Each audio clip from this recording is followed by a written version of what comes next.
Here we go.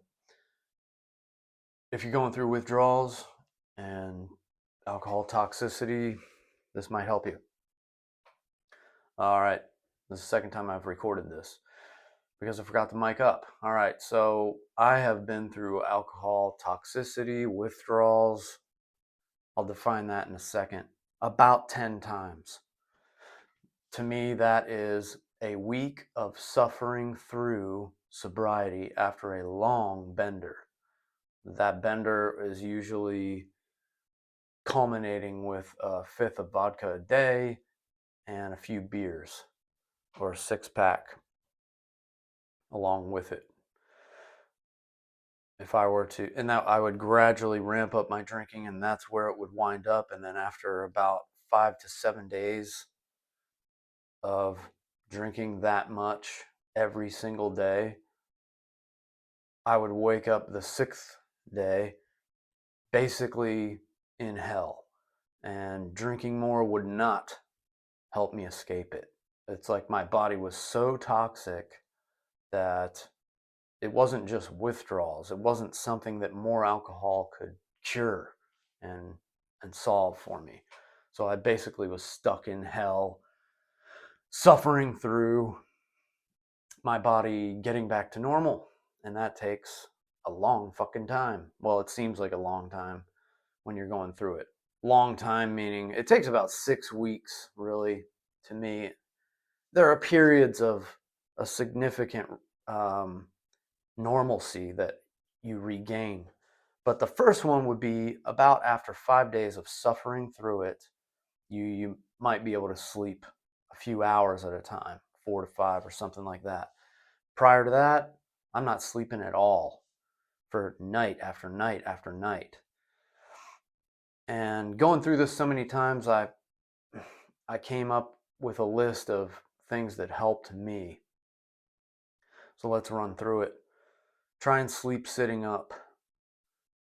I just propped pillows up against my headboard and sort of gotten a sitting up position, and maybe try and fix the pillow in a certain way so I could like hang my head, and I would nod off for like seconds at a time, maybe if I was lucky. Maybe 10 seconds and then jolt out of it. Uh, it sucks, but it helps a little bit. Just even if you can't sleep, it gives you some comfort, and at least you're trying something to fix the situation. Pretend you are normal while resting. This is a game of mimicry. You must try and mimic the way your body position is when you're sleeping healthily without this toxicity going on. So try and remember how you sleep. For me, I sleep on my stomach with my mouth open, breathing through my mouth, with my eyes rolled back in my head. When I'm going through alcohol toxicity,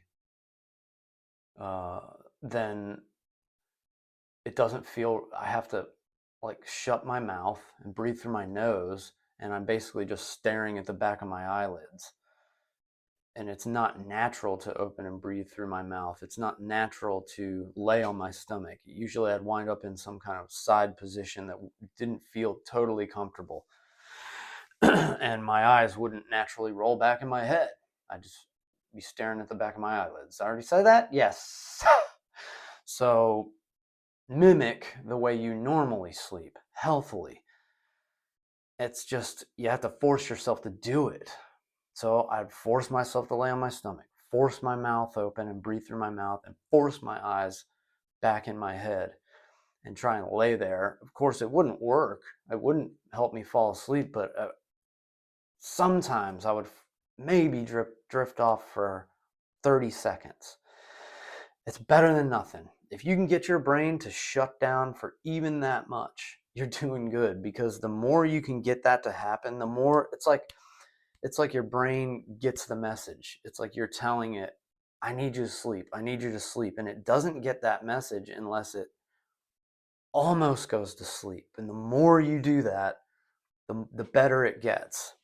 That's my experience, not a doctor. Going right along with this, breathe slow on purpose. When I was trying to sleep, going through this toxicity, I would also often be breathing too hard, too fast. My heart rate was kicked up crazy.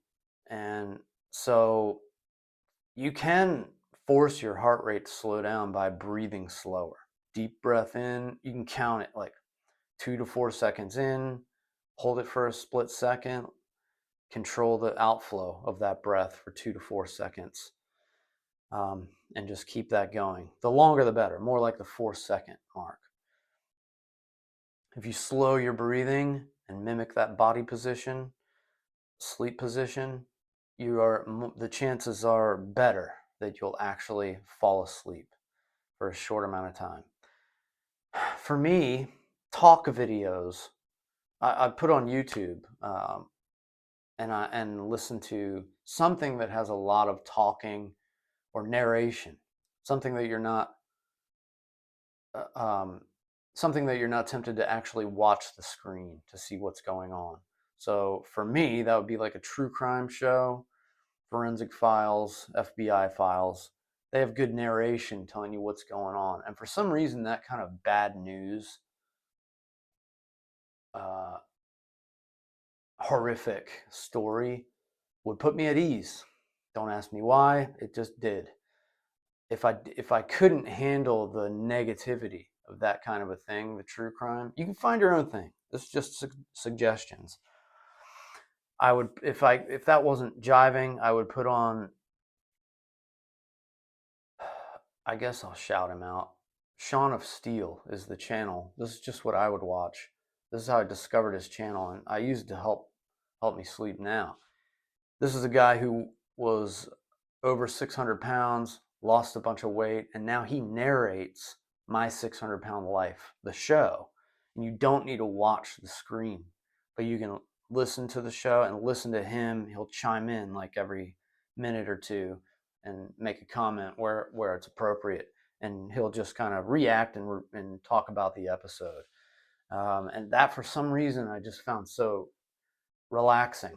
And anything that you can find that's relaxing, that can relax your mind and captivate your attention, other than just being in this complete and total electrified state where you can't focus on anything for more than a second, do it. um, I remember one time I was going through it. This is just a tangent here.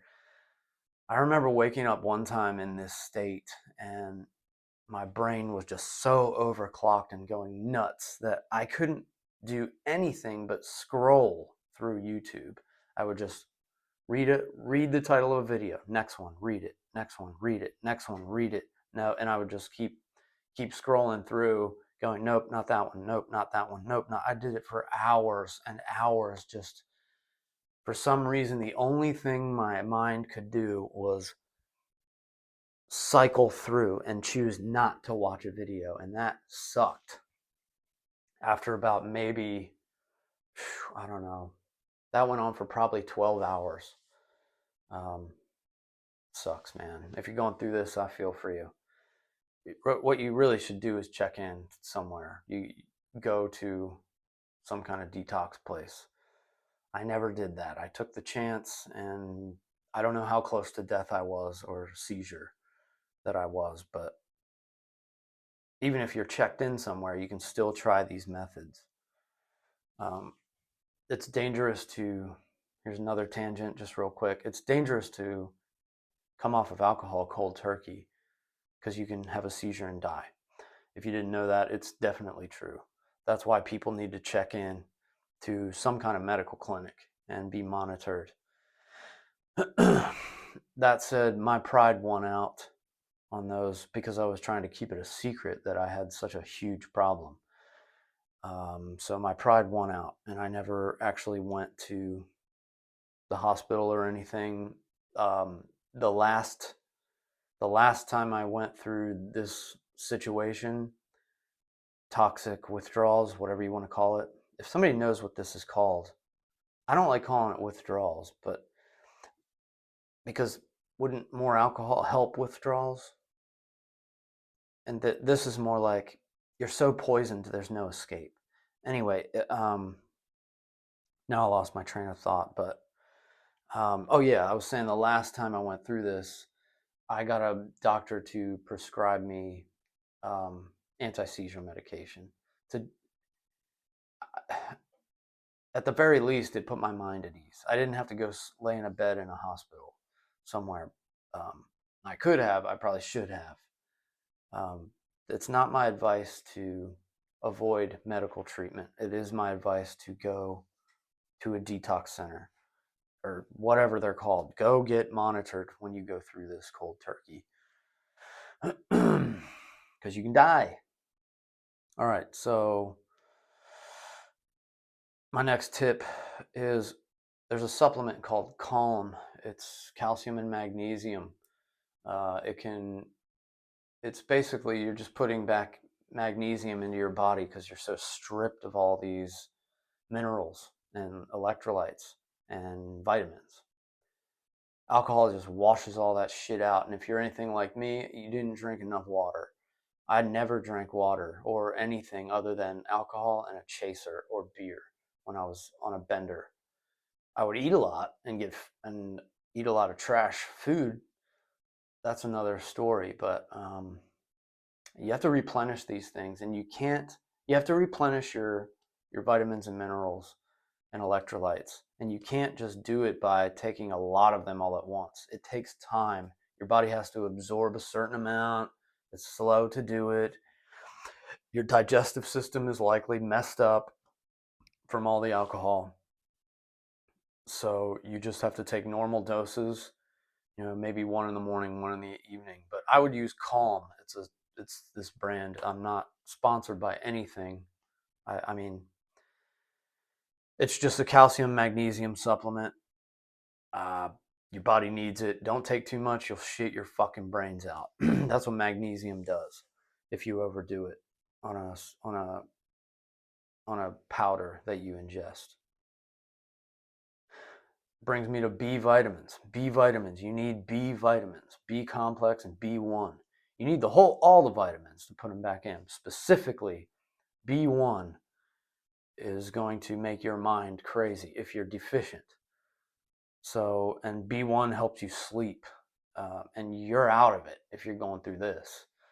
Your body just has none, so you have to put it back in, and you can't just OD on it and expect your body to absorb it all. You can't just take 5,000 milligrams and think you're going to be okay. No, your body absorbs it slowly over time, so you have to take like a normal dose every day, and it'll take time for you to uptake that. Electrolytes, if you don't know, are basically salt and potassium, and they help your body's electrical system, your nervous system. And that's basically what you're trying to handle. Alcohol fucks up your nervous system. Your nervous system is fucked up, overclocked, going crazy if you've quit alcohol cold turkey after a bender. So that's what all the insanity in your head, it's like this hyperactive state where you cannot get comfortable. It's like your head's a beehive. I always felt like my brain was a beehive. That's what it feels like, just buzzing around, just millions of bees in there. And you can't get calm. So electrolytes will help with that, and electrolytes will help get your heart rate back to normal. And it will take time. And there's no quick fix for this. You will suffer through this for days. You could go get drugged up with a bunch of shit. I got nothing to say about that. Alternately lying down and getting up and watching TV. Lie down, try to sleep, get up and watch something. Lie down and try and sleep, get up and watch something. That helped. If I could try and find something that would captivate my attention for long enough, I would watch it, and then usually this gets better as time goes on, but usually like 10 minutes I could watch something and then couldn't focus on it, lay back down. sit back up, lay back down, sit back up, lay back down. Changing states and not trying to force myself through one for a long period of time helped. It's like a change of plans almost has this minute calming effect. Okay, I'm going to sit up now. Okay, I'm going to lay down now. Okay, I'm going to sit up and watch something. Okay, I'm going to lay down and try and sleep. Okay, I'm going to go get a shower. Okay, I'm going to take a walk. You're just bouncing all over the place. And that's for some reason allowing myself to do so sort of helped. I don't even know if that's advice, but it brought me some minuscule amount of peace to just change what I'm doing over and over again. So I mentioned showers. So I'd take a lot of showers, hot, real hot shower, and then end it with a cold blast. I read somewhere that might do something for your nervous system. Of course, we're seeing a popularity of the ice bath stuff now for like health reasons. I don't know the science behind it. All I know is it gave me something to do to attempt to fix the discomfort. All attempts at fixing the discomfort brought me some tiny bit of peace. At least I'm trying something. And a cold shower is not going to kill you. And what you do is get it hot, take a nice, comfortable hot shower, and then gradually get it colder and colder as much as you can stand it. And then maybe go back to hot, end off like that, go back to bed. That helped me. It's just something to do. Now, the last piece of advice is I'm calling it advice. Really, I'm sharing ideas. I don't think I don't have a piece of paper saying I'm some expert. So take it all with a grain of salt and use your own judgment on these. If they resonate with you, give it a shot. If it doesn't, don't. Last one would be probably the most helpful, which was walking around outside and looking at things. Long walks. I didn't do this much because I really couldn't muster the energy to do it, but I did it twice on 2 occasions, and it definitely does something to your mind to calm you down.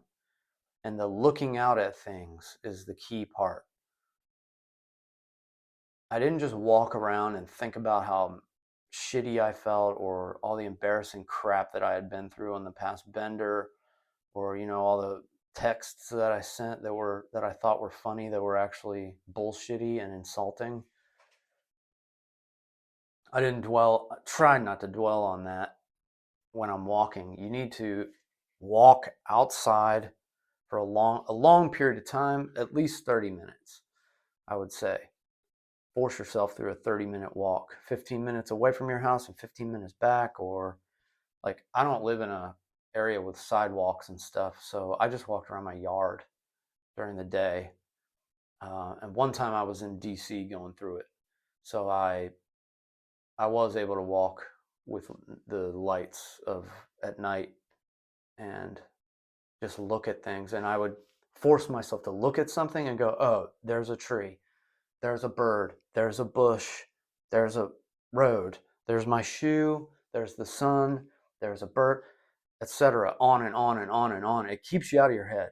You got to get your attention off of yourself and out onto the physical environment.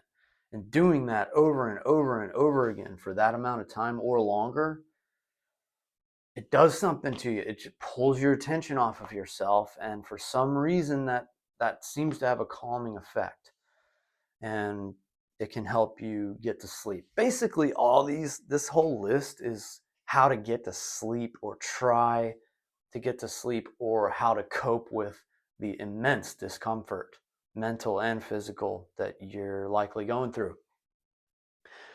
Okay, I just thought of another idea. Watch other videos about this.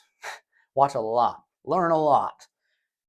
Another thing that helped me was learning what alcohol does to your body, understanding the biology of it. and I would just get a surface understanding. I'm no expert. My understanding isn't deep enough to relay it off the cuff. Like this, is just an off the cuff video. Um, so watch a lot of videos about this and learn everything you can. I'm sure other people have a lot of good advice. Um, yeah, if you're going through this for the first time and you're like, oh shit, I guess I'm an alcoholic or whatever you call it, AUD or whatever you want to call it. If you think you got a problem, you should start subscribing to channels like this that help with the mindset and what people have gone through. Hearing horror stories of other people is super, super helpful. I mean, this is more of a thing not for an immediate comfort. But if you're watching this, you should probably start watching more videos like this and get your head wrapped around what your future is likely going to be like, or whether you drink or not. If you drink, it's going to get worse. If you stop, it's going to get better. And just there's a lot of people that have anti-drinking channels that can shed light on this whole situation and make it better for you. Right off the bat, my favorites are Backcountry, Slayer Sober, Liver Disease, Shades of Clarity, Delirium Dirk. There's more. Those are the ones that come to mind first. Alrighty. Thanks for checking in. Peace out.